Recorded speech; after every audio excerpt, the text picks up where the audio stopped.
My name's Ruth, I'm a health visitor in England. We're going to talk about how to teach babies to fall asleep independently in their crib. Let's get into it. First things first, I want to say no one can promise you a full night's sleep. We are mammals, we all wake throughout the night, but what I can support you with is trying to link those sleep cycles and reduce the amount of wakings. But babies wake for so many different reasons. And actually, that's not something that we should be stopping. If they're waking because they're hungry, waking because they're teething, waking purely because of development, gross motor development impacts their sleep dramatically. So quite often we'll see the nights will decrease, the wakings will increase, and then they suddenly start off with a new skill, whether it's rolling, crawling, walking, pulling to stand. All of those things dramatically impact sleep. So also illness impacts sleep, waking cold impacts sleep, and also their daytime sleep can impact their nighttime sleep. And I'm going to discuss all of that throughout this video. I also have a £5 guide. The link is in my bio if you want to see all of this written down and something that you can refer back to. Let's get into it. So we've all heard of the dreaded 4-month sleep progression. What actually happens around this time is they go through a huge brain development change. It's actually a really, really positive change, but their sleep can regress because of it. Prior to this, as newborns, they were either awake or asleep, and they didn't know the difference between day and night time, and they actually relied on breast milk, which releases melatonin, the sleep hormone, to tell them when it was nighttime. So now they've reached 4 months and they're producing the sleep hormone melatonin themselves. And they're going through sleep cycles which are very similar to us. So they can be in deeper periods of sleep, they can come up to these lighter periods every 45 minutes to an hour and a half, which is why people tend to say they see their babies waking hourly sometimes, because in that lighter period of sleep, they're much more likely to either be interrupted, cold, or they can't get themselves back to sleep. And then that's where these sleep cycles, they come back down to these deeper periods and then back to the lighter periods. So throughout this video, I'm going to talk to you about things we can do to try to help lengthen those sleep cycles and encourage babies to fall asleep independently. So some things we do have control over is making sure that the rooms are nice and dark. It's almost like if you were working a night shift and you came home and you were going to sleep throughout the day, it's really tricky to sleep in the lighter periods. Now, that's not to say babies can't sleep in the daytime, because they can and they will. But whilst we're learning a new skill of teaching them how to self-settle, I encourage parents to do it in a dark room. It's also worth noting here that below the age of 6 months, they still need to be with you when they're sleeping. And you can't sleep train a newborn baby. So just to explain a bit further what being with you until 6 months means is they need to be supervised whilst they're sleeping, and this does help reduce the risk of sudden infant death syndrome. Once they reach 6 months, we can start putting them upstairs in their crib or in the crib in your bedroom, in a nice dark room. So we're going to have it as dark as possible when we're doing this, pitch black, and I'm happy to share a link on the blackout blinds that I use. There's no commission there, it's not an ad. They Velcro onto the windows and they are pitch black. So I'll link that below. Also, something like white noise playing. This can be a fan focusing at the wall, or white noise on an iPad or something. And we can focus on reducing this as they get older. But I still use it for my 5- and 6-year-old because if one calls out in the night, I don't want them disturbing the other one. It just helps prevent vocal noise disruption.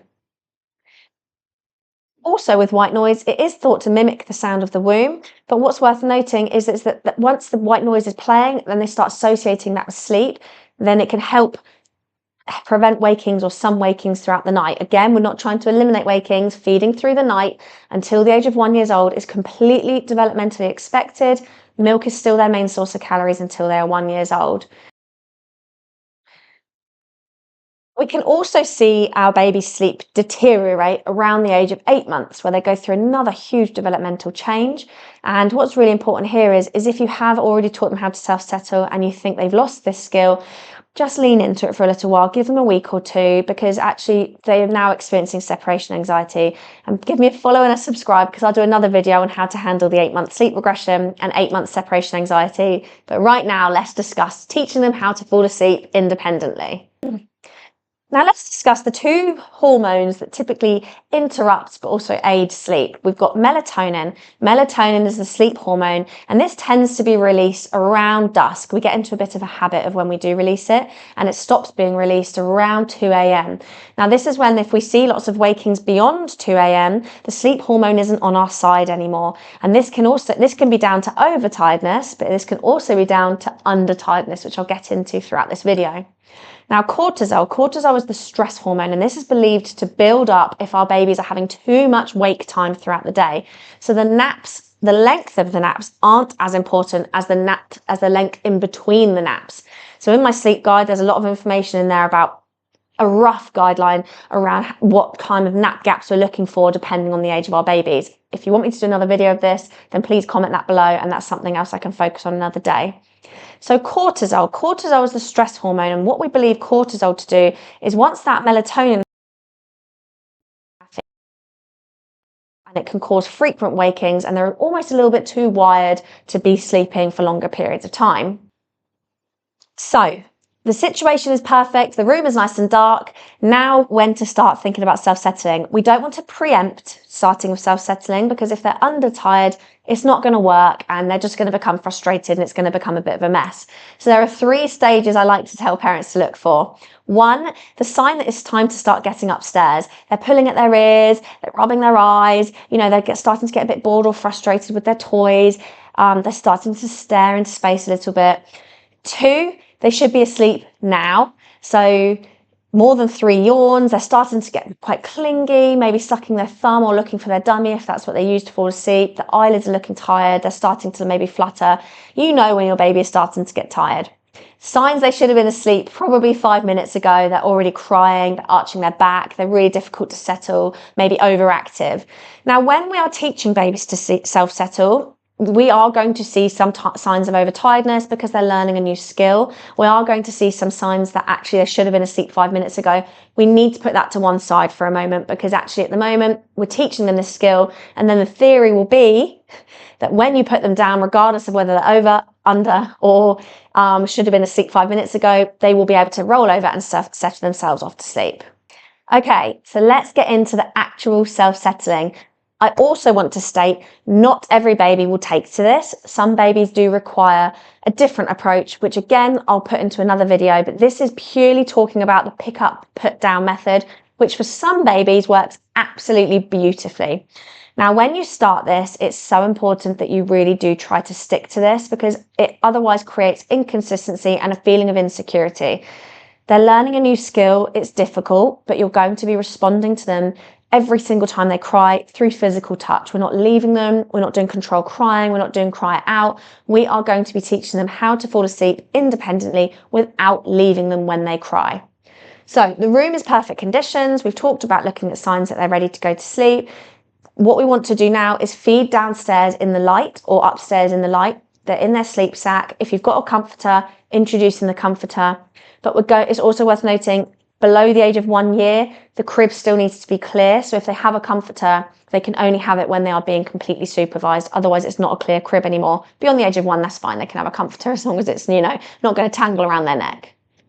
So for the purpose of the video, I'm going to be talking about a 6-month-old here, where they can be sleeping upstairs in my bedroom, unsupervised, in a safe, clear crib, of course. Worth noting here as well, if you do bed share, it is never safe to leave a baby in an adult bed unsupervised. So if you are doing this and leaving them sleeping in your bed, you must obviously still be there with them. It's not safe. So they're fed, they're in their sleep suit, the white noise is playing, the room is nice and dark. We're going to put them down in their crib, guys. We're going to leave them in their crib. Now, I used to drop to the floor and hide. I didn't bother leaving the room, because trust me, when they start crying, you need to be right there to pick them up. We're going to drop down to the floor. As soon as they cry, you're going to pick them straight back up again. You're going to pick them up, you're going to rock them, you're going to shush them, you're going to pat them. You're going to do anything you can to stop them crying. You're going to lay them straight back down when they stop. As soon as their head hits the crib, they may cry again. We're going to pick them back up. And I think you're getting the idea here. We're going to pick up when they start crying, put down when they stop. And you might be like this for an hour and a half, 2 hours initially. So that I did it with both my girls. But the first one, my husband was away, so my sister helped me. It's really worth having someone there that you can tag team with, because you can become frustrated and it is difficult. And then the second time my husband was there, so we both did it and took it in turns. We are literally going to be pick up, put down, pick up, put down, pick up, put down. Comforting, rocking, shushing every single time you've got them up, and then putting them straight back down again.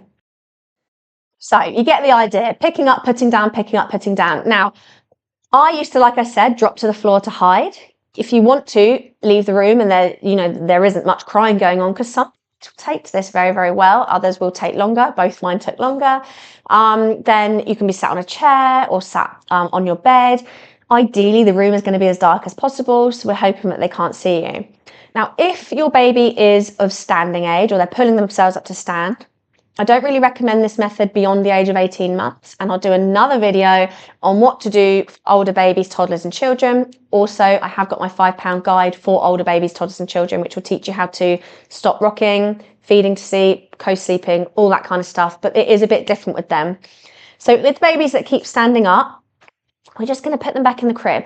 Lay them down every time you put them down, but if they stand up, leave them standing up. Obviously, if they're standing up crying, pick them up, cuddle them, go through the whole process. But if they're just stood quietly or walking around their crib, leave them. We're only picking them up if they're crying, only interfering if they're crying, because ideally we want to get to the stage that they can be in their crib chatting to themselves or practicing their new skills, and then when they're tired, they roll over and go to sleep. So we're going to be doing this for nap times and bedtime. Now, I don't really recommend doing it throughout the night because it's hard work for you, and also we don't know what needs they need meeting throughout the night. The idea of them being able to learn how to fall asleep independently is that when they do wake through the night or they are unable to link those sleep cycles, it's for a reason other than not knowing how to fall asleep. So I would focus this on every single nap and bedtime, and then night times, feeding back to sleep or doing whatever it is that you usually do at night time, in hope that we will eventually start to see them being able to link those sleep cycles and being able to let you know when they have a certain need that needs meeting. I expect to see improvement within about a week, giving it 7 days. A few frequently asked questions that I get: should I get rid of the dummy at the same time? If the dummy is falling out at night time and needing to be put back in, it's becoming a hindrance. And yes, unfortunately, I would be suggesting scrapping the dummy. I would be saying just go cold turkey alongside teaching how to fall asleep independently, because you're teaching them a new skill anyway. You may as well go the whole hog. That's what I did with my first. I just scrapped the dummy, did the pick up, put down, and she got it. I promise you guys, they do get it. Like I said, there are some babies who need a much more gentler approach, and that is something I will film in another video. So subscribe, like I said, and that will be coming soon. Somebody said, shall I wait for them to finish teething? Yes, if they're unwell or if they are really teething and they're really grizzly and unhappy throughout the day, it's probably not the time to be doing pick up, put down method. They're going to be needing that comfort, that security, that reassurance. I would just be waiting until they're getting a little bit better. If they start early rising when you're teaching them how to do this, or they're starting to seem tired whilst you're teaching them, this is because usually with the pick up, put down, you're actually extending those nap gaps because they're learning how to do it. So for example, you're getting them down to bed when they're ready and it takes an hour or so. They're going to be tired. It's going to take a bit of time to catch up. Don't worry about any of that. Focus on the self-settling and the rest will follow. And if they fall asleep in the pram or the car for a nap, or you're out and about, you don't want this to be too restricting, don't worry about it. When you get home, focus on the next nap. We can just move on and focus on the next nap.